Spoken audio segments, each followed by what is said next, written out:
enfants, les conducteurs, pour les faire monter de partout des clameurs à la gloire de notre cher Togo.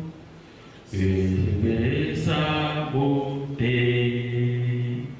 forêt, mon cité enchanteur, fleuve majestueux, torrent prestigieux, le sort merveilleux, prodigue, répand bonheur, fécondité. Soyez bénis, Togo, soyez heureux, pays de nos aïeux. Salut à toutes et à tous, heureux de vous retrouver encore une fois devant vos écrans en train de suivre votre émission chérie Sorcellerie Positive. Sorcellerie Positive où nous explorons donc les mystères et les vérités cachées du monde spirituel. Aujourd'hui, nous plongeons dans un sujet profondément fascinant. Nous allons plonger donc dans la loi sélective du mal. Quelle est cette loi? Comment elle s'applique? Et surtout, comment pouvons-nous naviguer dans ces eaux tumultueuses tout en préservant notre lumière intérieure? Pour répondre à ces questions et bien d'autres encore, nous avons l'honneur d'accueillir ici le maître Ramessou. Il est instructeur spirituel, il dirige l'école spirituelle Ambiam. Merci d'être présent, maître. Bonjour, monsieur Herman. Bonjour également à nos amis, vous qui nous faites l'honneur en nous écoutant. Et je précise que vous êtes vraiment très élégant. Merci beaucoup. Alors, on va rentrer dans le vif du sujet. Tout d'abord, pouvez-vous nous expliquer ce que vous entendez par la loi sélective du mal? Merci beaucoup, monsieur Herman. La loi sélective du mal. Vous voyez, dans le monde de la société, il y a plusieurs services. Et chaque service est compétent pour mieux agir dans son domaine. Prendre un agent de la sûreté pour amener à la TDE pour une intervention urgente, c'est comme du suicide. Ça risque de ne plus être une urgence. C'est de la même manière sur le plan spirituel. Sur le plan spirituel, ce que nous appelons la loi sélective du mal. C'est pour dire tout simplement que il y a une divinité compétente pour choisir de quelle manière il faut décider que le mal doit frapper à tel endroit, le mal doit aller à tel endroit. Quand on dit la loi sélective du mal, dans notre école, nous mettons l'accent sur une divinité que nous appelons tout simplement la triple déesse dans certaines cultures, pour d'autres triple dieux. Chez nous, nous l'appelons Tripirami.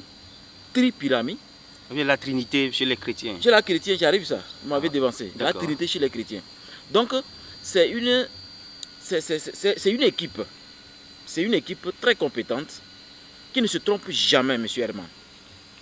Cette équipe-là, quand elle décide que tel individu, ou bien tel groupuscule, ou bien telle nation a dépassé les bornes, il faut rapidement mettre en place une stratégie pour que les habitants de cette nation ou les habitants de cette famille comprennent qu'il y a cette équipe-là qui est très douée pour sélectionner. Et quand nous disons la loi sélective, c'est pour dire que dès que la sélection est faite, M. Herman, c'est fini. L'application est faite. Et c'est là que vous intervenez avec vos mots, vous appelez ça la fatalité. Oui. C'est-à-dire, quand le malheur s'abat, l'individu se rend compte, mais l'individu va essayer de vouloir quand même résoudre la situation en passant par la gauche à droite, mais je vous assure, quand cette divinité qui est experte pour dire que non, monsieur Herman ou bien tel individu a dépassé les bornes, il faut appliquer la loi sélective, vous devez absolument assumer. C'est en assumant la situation et en sortant de la situation gagnant, alors là, vous allez trouver une leçon et ne plus tomber sur les mêmes erreurs. Voilà en quelque sorte cette loi sélective et son appartenance en tant que divinité. Merci beaucoup. Et comment cette loi influence-t-elle nos vies quotidiennes? Oui, merci beaucoup. Comment elle influence notre vie quotidiennement? Oui. Bon, sachez que du fait que je commence par penser déjà, Oui. je suis influencé par la loi sélective. Parce que, en fait, mes pensées ne m'appartiennent pas. Mes émotions ne m'appartiennent pas. Mes actions que je suis en train de faire ne m'appartiennent pas. Chaque corps a sa dimension. Et une dimension a ses habitants. Donc le monde mental m'influence, cartographie mes pensées, réoriente mes émotions à travers l'âme, le monde de l'âme. Donc du coup, si je suis toujours sous le coup des émotions, à chaque situation, je me laisse envahir par mes émotions, monsieur Herman, vous allez voir que il serait difficile d'être accueilli sur une table ou dans une société. On va me trouver très difficile parce que chaque fois il y a une situation, je me laisse envahir par mes émotions. Prenons par exemple la femme. Vous pouvez tout faire. Aucune femme au monde ne va accepter d'être secondée. En même temps, elle rentre dans ses émotions, dans ses états, elle commence à sortir des trucs. L'homme peut tout faire, elle va démontrer que non, c'est elle qui commande. Dans ses émotions, sinon elle est dans sa logique. De réclamer sa place. Donc, le monde de nos idées, si nous prenons conscience que ça appartient à une dimension, on doit se poser la question, mais eh bien, cette dimension appartient à qui? Qui sont ces entités-là? Ou cette divinité-là? Ou ces anges ou archanges, ou quel que soit le nom que vous donnez? Qui est là-bas et qui décide? C'est une grande question qu'on doit se poser. Merci beaucoup. Nous poursuivons donc. Existe-t-il donc des moyens, selon vous, de contourner ou bien de neutraliser les effets de cette loi? Oui. La meilleure manière pour neutraliser les effets de la loi sélective du mal, il faudrait que l'individu comprenne que son géniteur est son Dieu. C'était cette éducation que nous avaient donnée nos ancêtres les pharaons, et a légué ça à l'humanité. Mais il y a de certaines personnes qui sont venues brûler la bibliothèque d'Alexandrie, qui ont tout fait pour que tout ce qui est de notre éducation endogène et pharaonique soit complètement éteint.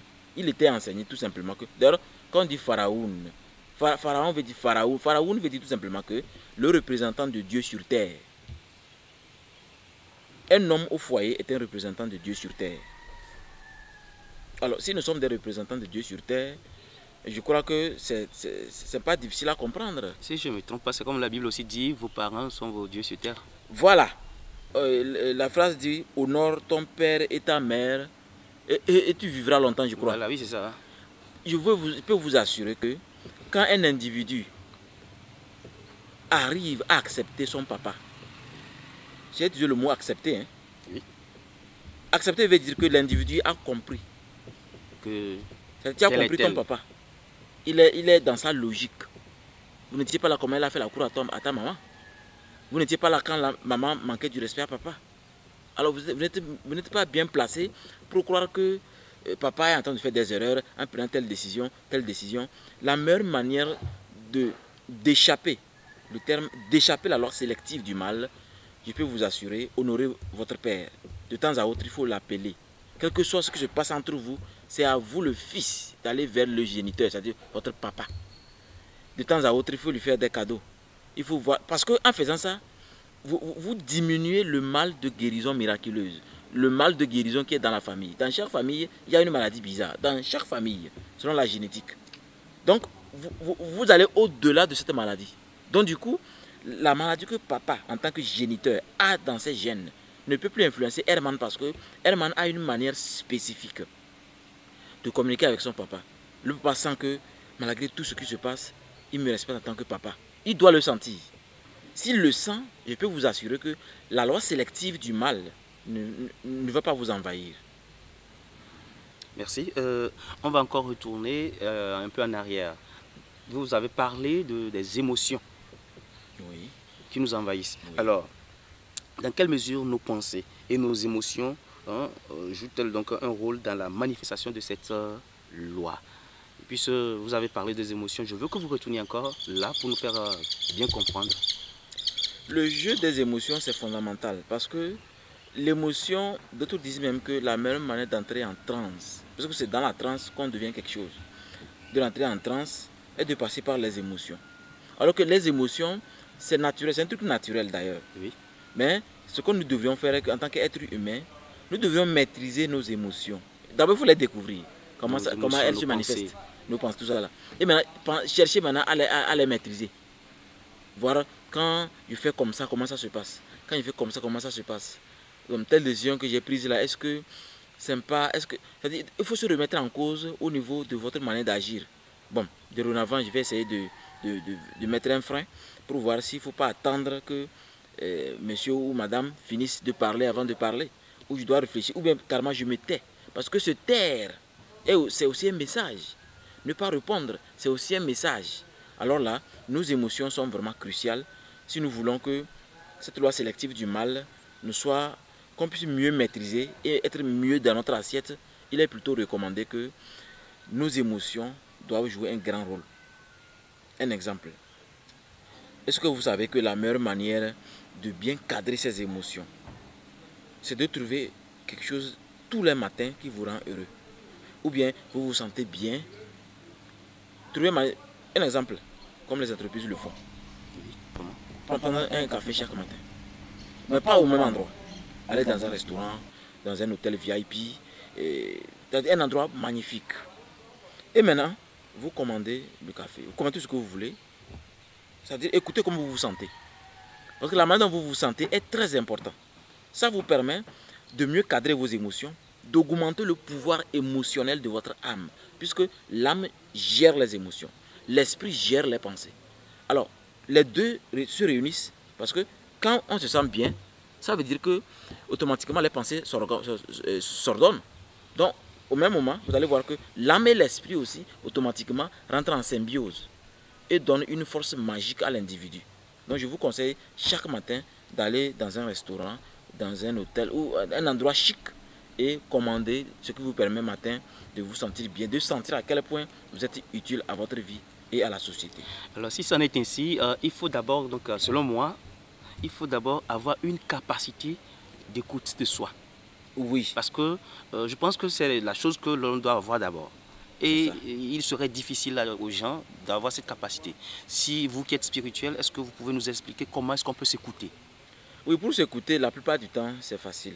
Parce que il faut prendre conscience que c'est parce qu'on ne s'écoute pas qu'on n'a pas encore atteint un niveau de vie dont vous aspirez. Voilà. Parce qu'on ne s'écoute pas, parce que vous ne vous écoutez pas.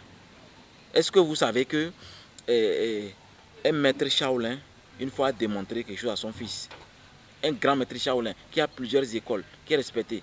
On l'appelle Ip Man. Pour ceux qui savent regarder les films, tapez Ip Man, vous allez le voir. Il a marché les bras croisés dans le dos. Il allait au marché avec son fils. C'était pour acheter les fruits pour que la maman puisse préparer quelque chose pour la fête chinoise. Et en même temps, il y a un là qui est venu, qui parlait tellement qu'il insultait tout. Pourquoi elle a fait ceci, pourquoi elle a fait ceci. Et il a giflé. Quand il a giflé, il a regardé, il a souri un peu. Et il a continué à acheter les choses. C'est là que l'enfant regardait. Bon, l'enfant regarde à quel point son papa est maître Shaolin, qui a plusieurs écoles de karaté. Et on le gifle comme ça, il n'a pas répondu. Mais après, il a démontré à l'enfant que parce que c'était en public, qu'en public, il ne faut jamais laisser tes émotions prendre dessus. Dominer. Le pire encore, monsieur Herman, ne laissez jamais que ce soit quelqu'un qui déclenche ses émotions et que vous ne vous maîtrisez pas. Parce que si quelqu'un a réussi à le faire, la personne n'a rien fait du tout. C'est parce qu'en vous, il y a cette colère que vous ne maîtrisez pas. Cette tendance électromagnétique que vous ne maîtrisez pas. C'est ce qui a fait que j'ai réagi parce que Herman m'a giflé. Mais pour prouver que je me maîtrise, je devrais normalement me calmer. Voilà. Ok, je pense que nous allons donc aborder cette dernière question et on va faire une pause. Alors, y a-t-il donc des pratiques spirituelles ou plutôt des rituels spécifiques qui peuvent aider à contrer les énergies négatives générées par donc, la loi sélective du mal? Oui, d'abord je voulais préciser que cette loi sélective du mal, cette divinité secrète et sacrée qui se charge de faire ce travail, sachez que c'est un truc qui se fait quotidiennement. Chaque fois qu'on est endormi, la loi sélective est déjà mise en route. Vous comprenez? Voilà.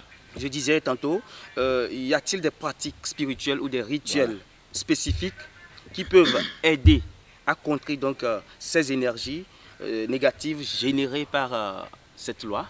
Oui, il y a beaucoup de choses. Il y a deux choses même très importantes. Donc, je vais vous citer les deux ici. D'abord, le plus important, c'est ce que nous appelons avoir sa carte d'identité divine. Ce que nous appelons tout simplement être au volant de sa vie spirituelle. Parce que dans cette étude où on vous permet d'avoir votre carte d'identité divine, vous allez voir que pardon, il n'y a plus rien qui peut vous choquer de la vie de la société, ni de comment les gens se comportent. Vous allez tout comprendre parce que vous allez vous découvrir à 100%. Et ça, c'est un truc que nous faisons en cabinet pour les personnes qui viennent et qui sont déterminées à être heureuses à travers le potentiel divin que Dieu leur a donné. Maintenant, le plus simple, c'est celui-là que je vous donne, que vous pouvez utiliser quotidiennement. Alors, comme nous parlons de la loi sélective du mal, c'est-à-dire il y a une divinité apte, bien autorisée à pouvoir, sur le plan spirituel, observer attentivement un individu et décider que lui là, il dépasse les bornes. Il est temps qu'on le sélectionne. Et quand on est sélectionné, automatiquement, la fatalité s'installe dans la vie. Mais en réalité, le mot fatalité, c'est un terme pour que l'individu fasse attention à la vie, se comporter bien. Sinon, il n'y a rien qui peut se produire sans message. Même la triple déesse, ou ce triple dieu, ou le tripyramide, ces trois entités qui s'occupent de travailler. Parce que un choisit comment vous allez mourir. Est-ce que c'est maladie ou accident? L'autre choisit de quelle manière on va vous conduire de l'au-delà. Et l'autre décide si vous allez vous réincarner ou pas. Ils sont trois. Donc chacun fait son travail en même temps et il rend compte à Dieu, ou si vous voulez à la divinité supérieure, tout est prêt pour que tel individu respecte dorénavant les choses. Et vous allez voir que ça va se passer tellement bien que l'individu va sentir à quel point il est obligé de commencer à travailler quotidiennement. Et ce travail quotidien est très simple. Quand on se réveille, on ne pense à personne à part soi-même. Quand on se réveille, ne pensez à personne à part vous-même. J'ai bien dit personne. Pas même votre femme ni vos enfants. Même si quelqu'un devait vous donner le même jour 500 000, ne pensez pas à la personne. Habituez-vous à penser à vous-même quand vous vous réveillez. Comme par exemple, j'ai rêvé quoi? J'ai rêvé quoi? Qu'est-ce qui s'est passé dans mon rêve? Ou bien je me sens comment? D'abord on écoute le corps. Est-ce que je suis fatigué, fermenté, mes yeux, ma tête, mon ventre? Écoutez, c'est naturel. C'est comme un mécanicien qui sculpte une voiture. Écoutez bien le corps. Scanner Scanner soi-même. Et ensuite, essayez de voir. Tout ceci, quand vous êtes en train de faire votre toilette, ça, vous préparez à brosser, faire tout ce qu'on fait le matin là. Et pensez fortement à ça. Et ayez le désir de retrouver si Dieu vous a donné un message dans le sommeil. Parce qu'il y a toujours un message avant une action physique dans la société, dans la vie. Dieu l'a toujours, même dans la Bible, il est écrit dans Job 33, verset 14 à 18. Quand l'être humain se couche, même il a d'abord commencé par le soleil. Quand le soleil se couche, et que il a dit, mais mon enfant, quand mon enfant est endormi, je viens lui révéler ce qui va se passer le lendemain, afin qu'il puisse éviter la fausse. Si ce n'est pas important, pourquoi il veut vous révéler ce qui va se passer le lendemain? Ça montre que quand on se couche, ce qu'on voit dépend de nos relations. Tu sais, avec qui nous collaborons, soit avec qui, tout. Les choses sont liées directement, quoi. Et donc, c'est pour vous dire que si vous faites cet exercice en travaillant sur vous, en vous analysant, en vous écoutant, Monsieur Herman, d'une façon certaine, vous allez pouvoir vous échapper, même quelle que soit la manière dont cette loi sélective veut s'abattre. Le plus tôt possible, vous aurez l'opportunité de corriger la situation. Voilà. Merci beaucoup. Comme je le disais, nous allons donc marquer une pause. Chers téléspectateurs, on vous revient tout à l'heure avec ceci. Merci d'être encore à tout à l'heure. Maï. Lago Soko, Lago Karkara, toujours brillante. C'est comment? Y'a quoi? Maï, regarde, je viens de voir Rally sur Facebook. Elle est partie aux États-Unis, regarde. Quoi? Elle est partie aux États-Unis. États-Unis? Oui, regarde. Rally. Donc elle est partie aux États-Unis comme ça. Tu fais trop de papato. C'est ici à Sokode. Attends, c'est à Sokode ça? Oui, si. Attends. Attends, il y a un lieu plus luxueux, plus joli, ici à Sokode comme ça. Toi, tu ne sais pas. C'est Hôtel La Mirelle. Hein? Oui. Hôtel La Mirelle? Oui. Ici à Sokode? Oui. Attends, tu es sûr? On ne dit pas si, on dit sûr. Tu es sûr? Attends, ce qui est ici, c'est vrai. On y va.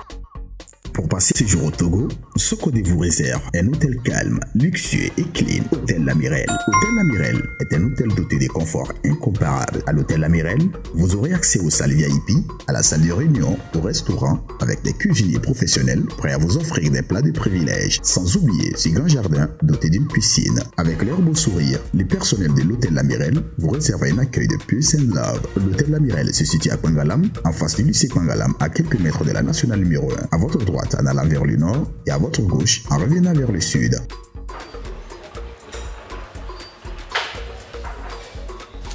Voilà, c'est ici, l'Hôtel La Mirelle. Ah, Tu vas où?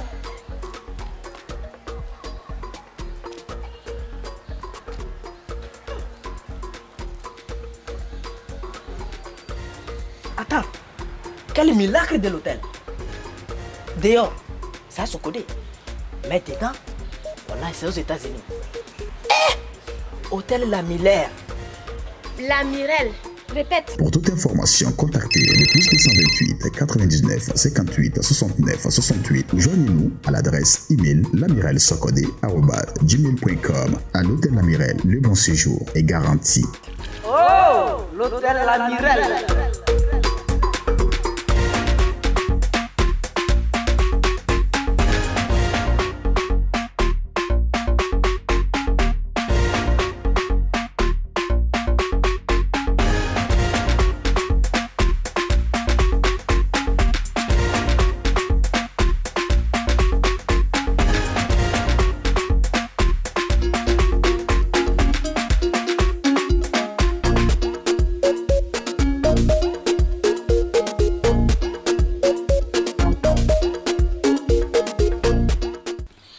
Eh bien, nous voici de retour pour poursuivre notre quête vers la lumière intérieure. Nous avons, mesdames et messieurs, pour vous le maître Ramessou qui est instructeur spirituel. Il dirige l'école Ambiam. Et nous discutons aujourd'hui de la loi sélective du mal. Voilà, maître, nous sommes de retour. Alors, comment pouvons-nous reconnaître si nous sommes victimes de la loi sélective du mal ou si nous en sommes les instigateurs? D'abord, merci beaucoup. Je vous avais dit que tout ce qui se passe, il y a un message d'avance. C'est pour que l'individu ait l'opportunité de se corriger. Mais il y a des gens, malgré les messages, refusent de se corriger.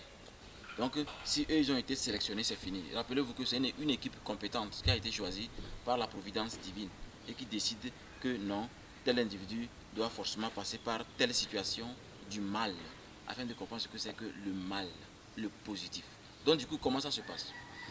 L'individu, quand l'individu est atteint, elle va vouloir s'étriper, c'est-à-dire elle va vouloir sortir de là par tous les moyens possibles, par des gymnastiques, par des rituels, par des prières, mais rien ne marche. Elle va continuer à faire des dépenses, rien ne marche. Prenons l'exemple d'une maladie. On se rend compte que dans la famille, personne n'a cette maladie, mais lui là, il a pris ça. Oui. Et on n'arrive pas à guérir. C'est la loi sélective du mal. Ou bien, tout le monde a réussi. Tout le monde a une femme, mais il est le seul grand frère qui ne s'est jamais marié. On a tout fait, il ne se marie pas. C'est la loi sélective. Tous ces enfants ont un problème. Le problème le plus difficile à supporter dans la société. Alors que ses petits frères, disons ses 4 petits frères, tout va bien. Mais il est le seul, mais bizarrement, dans cette situation précise, comme par exemple l'éducation des enfants, il a toujours échoué. C'est la loi sélective. Donc la loi sélective fait comment? Elle vous montre que ceci ne fait pas partie de votre karma familial. Chaque famille a son karma. On se rend compte que lui, malgré qu'il a les moyens pour soutenir la famille, pour bien tenir la famille debout, eh bien, il regarde ailleurs. Il regarde dans une autre direction, il s'en fout de la famille. C'est la loi sélective. C'est pour dire que la loi sélective, comment ça se passe? Quand vous ne voulez pas être humain, quand vous ne voulez pas vous corriger, respecter le protocole de la nature, comme par exemple la graine, qui respecte la graine originale, ce qu'on appelle chez nous un bol, c'est-à-dire quand on récolte par exemple le maïs, on doit réserver un bol pour que l'année prochaine on puisse ressemer. C'est le principe de papa. Le papa est là pour que vous compreniez qu'il est un bol, c'est-à-dire l'original, l'ancien. Et donc quand vous avez une certaine vie harmonieuse avec un bol, c'est-à-dire avec le papa, vous allez voir que cette loi qui dit que honorer papa et maman pour durer est une réalité parce que ça montre que l'individu est humble. Il sait qu'il y a un Dieu qu'il doit respecter.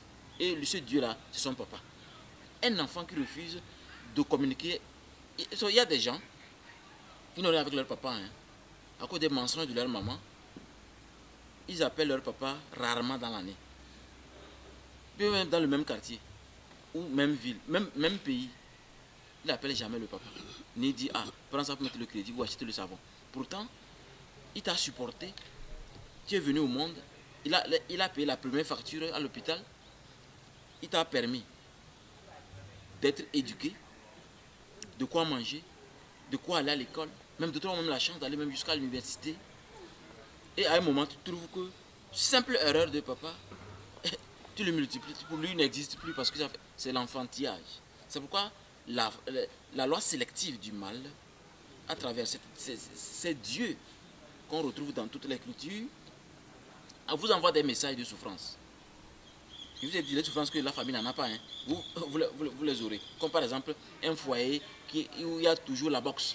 C'est toujours tumultueux. Ça ne va pas. Alors qu'en réalité, quand on regarde votre entourage, ce n'est pas ça. Ce n'est pas la loi karmique que Dieu a infligé votre famille. Parce que chaque famille a une loi karmique dont tous les enfants doivent passer par là. Mais vous, non seulement passer par là, mais vous multipliez tellement vos problèmes que vous devenez vraiment, excusez le terme, un sac à problème. Merci. Vous avez dit par exemple, vous avez donné l'exemple d'une personne dans une famille qui peut-être souffre d'une maladie que les autres n'en ont pas. Alors, il y a d'autres enfants et d'autres personnes, c'est depuis l'enfance qu'ils ont contracté la maladie ou bien qu'ils souffrent qu'ils ont des souffrances. Alors, par exemple, pour une telle personne, cet enfant qui a grandi avec, doit-on lier ça à la loi sélective du mal?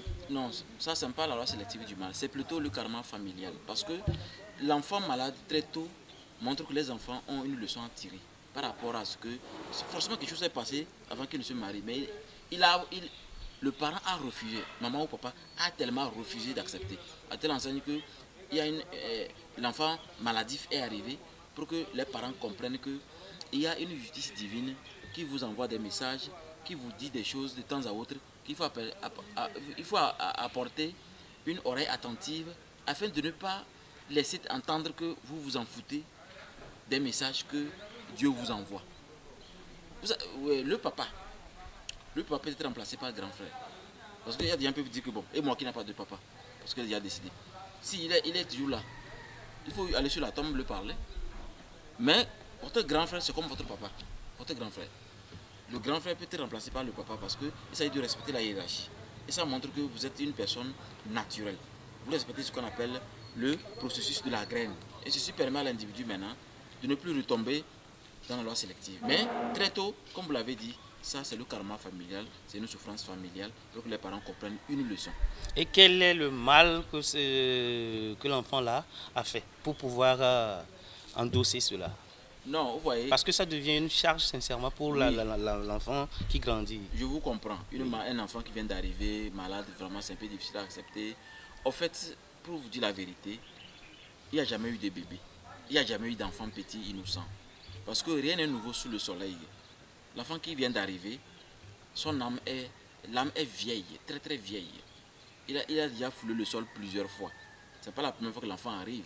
C'est parce que bon, on est habitué à être submergé par nos émotions. Bon, les scientifiques ont fait un pas. Quand ça se passe, ils se mettent à étudier jusqu'à ce qu'ils découvrent comment ça s'est passé. Jusqu'à ce qu'on dise que non, gène de papa et génome de papa, maman. Ils ont des termes pour expliquer ça. Oui. Alors que le monde divin, qui est à l'antipode de la science, a toujours toutes les solutions. Pour vous dire que l'enfant, certes ça fait mal, certes l'enfant souffre. Est-ce que vous aurez décidé que l'enfant meurt parce que pour éviter de souffrir? Non. Alors, cette leçon, pour Dieu, c'est obligé. Je vous ai dit, quand on est en train de souffrir, je vous ai dit dans cette émission Sorcellerie positive que quand on est en train de souffrir, en fait, ce n'est pas une souffrance, c'est des messages. Dieu veut vous dire que ceci ne vous correspond pas, ceci n'est pas pour vous, ceci, c'est un chemin qu'il ne faut plus emprunter. Mais on dit non, on continue de vouloir plusieurs vagins. Plusieurs ceci, plusieurs ceci. Chaque jour, mon travail, c'est d'insulter Herman quand il n'est pas là. Malgré que j'ai les mots de tête que je ne comprends pas. Malgré que dans le sommeil, j'ai fait des rêves spécifiques que je ne comprends pas. Je continue toujours à l'insulter. Donc c'est l'individu qui refuse. Donc il y a toujours des messages pour que l'individu comprenne que il y a certaines choses que nous devrions cesser rapidement pour mieux. Donc il faut s'écouter ça. Vous comprenez que ce qu'on disait au début. Si l'individu s'écoute rapidement, M. Herman, vous allez voir que l'individu finalement va se dire que je crois que je suis à l'origine de mes problèmes. Et je dois corriger ça. D'accord. Quel est le lien entre la loi sélective du mal et le karma? Le lien est que le karma provient de nos vies antérieures liées à nos parents. Nos vies antérieures liées à nos parents. Alors que pour la loi sélective, là-bas, on ne tient pas compte de papa et maman. Non, non, non. La loi sélective tient compte de vos actions. Et alors que vos actions sont dans votre pensée. Donc la loi sélective ne frappe jamais quelqu'un qui n'a pas encore fait 19 ans. Je dis bien, la loi sélective ne frappe jamais quelqu'un qui n'a pas encore fait 19 ans. C'est pourquoi, si vous dépassez les bornes de là où la loi sélective ne doit pas frapper, alors que vous n'avez pas encore 19 ans, mais vous avez déjà décapité plusieurs personnes, on vous donne la folie. Et vous êtes maintenant nu dans la société, vous marchez nu. Mais au-delà de ça, c'est les problèmes qui se répètent. Je ne trouve pas d'emploi. J'ai déposé les dossiers partout. C'est comme si j'ai chié à la mosquée. C'est comme si j'ai chié à l'église. Je ne comprends rien. Tout ce que vous faites, rien ne marche. Parce que la loi sélective veut vous dire quelque chose que vous refusez. Voilà. Nous allons vers la fin.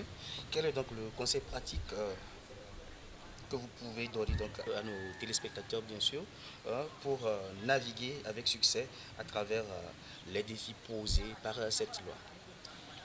Le conseil que je peux vous donner sincèrement, c'est pour vous dire de respecter la hiérarchie. Respectez vos parents. Vous savez, je l'ai toujours dit. Actuellement là, un enfant qui reproche son papa, c'est un enfant ignorant. C'est l'ignorance. Parce qu'il suffirait juste qu'on retourne en 1990. Pour se rendre à quel point il n'y avait même pas d'Android. Il n'y avait même pas Google. Il n'y avait rien du tout à part les bibliothèques. Donc nos parents devaient finir vite son travail, son service, de 17 h, aller maintenant à la bibliothèque, faire des recherches sur, par exemple, un mot ou une situation complexe. Mais aujourd'hui, dans votre Android, vous tapez juste sur Google, vous avez une définition de ce que vous cherchez. Bien sûr. Et quelqu'un va s'asseoir et dire que ça ne va pas. Il envoie à son papa ce que c'est l'ignorance. Parce qu'on a tout aujourd'hui. Rappelez-vous d'une chose. Il faut toujours vous rappeler de ça quand ça ne va pas dans votre tête. On ne peut s'améliorer que selon le mental que nous avons. On ne peut s'améliorer que selon le mental que nous avons. C'est pour dire que quand ça ne va pas, posez-vous une question. Y a-t-il pas une autre manière pour résoudre la situation? Y a-t-il pas une autre stratégie pour résoudre la situation? Il ne faut jamais en vouloir au choix des parents. Le parent qui, papa ou maman, 99 ans ou 30 ans, il ne faut jamais juger le choix des parents. Parce que ce que les parents font, ça ne regarde pas les enfants. Ils ont une manière de se respecter, papa et maman. Et quand maman veut se prendre pour la plus intelligente de la terre, aucun homme sur terre ne va accepter. Quand l'homme veut se prendre comme une femme, il veut faire les trucs de femme, ou bien il veut seconder maman, ça, il y aura toujours des problèmes. Ça, il y en a toujours quand on seconde. C'est pourquoi dans l'Égypte antique, avant de seconder, on déclare que la première est la déesse. Elle est déesse et on lui donne son travail. Désormais, tu fais ceci. La reine mère. La reine mère. Désormais, tu fais ceci. Tu as ton rang de respect. Et il y a ça dans nos coutumes, M. Herman. À du village, je vois la grande femme, comment elle est respectée. C'est pas comme ici en ville, la grande femme, on s'en fout d'elle. Tout. C'est évident parce que. La petite est mieux choyée d'ailleurs. Voilà. C'est parce que, je vais vous choquer, c'est parce que les habitants du 21e siècle ne sont pas autorisés à seconder une femme. J'ai dit, ils ne sont pas autorisés. Hein. Ça c'est profond. Selon quel... Voilà, parce qu'ils n'ont pas la connaissance nécessaire. Au lieu qu'on enseigne l'homme ce que c'est que le foyer, ce que c'est que le foyer, le mariage, plutôt, allez-y sur les réseaux sociaux, vous allez voir. On enseigne à la femme de supporter tout. Aujourd'hui, c'est comme ça. Même partout, c'est ce qu'on dit. Je me rappelle, quand je faisais mariage, il y a un vieux qui disait à ma femme que désormais, c'est ton papa. C'est ce qu'on lui a dit devant moi. Et c'est mal dit ou bien c'est bien dit? Non, c'est bien dit. Ah, ok, voilà. Parce que on te fait comprendre que c'est ton papa. Et toi, c'est ta maman parce que elle va te faire tout jusqu'à ta vieillesse. Mais si, au-delà de ces paroles, tu crois pouvoir comprendre ce que c'est que la femme, alors que Dieu lui-même n'a vraiment pas compris la femme, et je peux vous assurer que, M. Herman, mais on va se créer tous les problèmes de la terre. Les moyens dont Mahomet disait, ce ne sont pas les moyens physiques. Mahomet était un homme spirituel qui s'est analysé. Les moyens donnés d'ici, puisqu'il a bien précisé, si vous avez les moyens, prenez jusqu'à 4. Mais toi, tu n'es même pas capable d'analyser une femme. Dans ses comportements, tu en prends jusqu'à 4. Et les enfants sont dans la rue, font à côté, transportent n'importe quoi, alors que l'éducation est ratée. Mais là, tu vas se construire comment? Imaginez que, je parlais d'un bol, non, un bol. Imaginez que le manguier a produit des mangues extraordinaires, on se fait tout. Mais on se rend compte que depuis presque 3 ans, les graines là, quand on les ressème, ça ne donne rien. Le manguier n'a rien fait de sa vie. Donc rappelons-nous d'une chose, chers amis, chers Togolais, chers Africains. Le plus important, c'est l'enfant. C'est pourquoi l'enfant doit avoir respect à ses parents pour pouvoir, moi je ne dirais pas, ils disent durer sur terre, je crois. Moi je ne dirais pas durer sur terre. Parce que durer sur terre là, c'est une affaire de secondes pour Dieu. 300 ans ou 15 ans, ça fait des secondes, vous allez rejoindre le cercueil. C'est une durée aussi.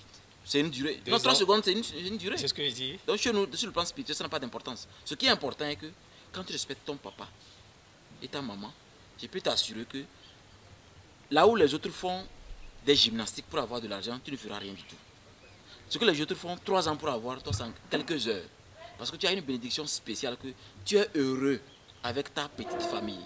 Mais d'autres ont tellement les moyens mais ne dorment même pas.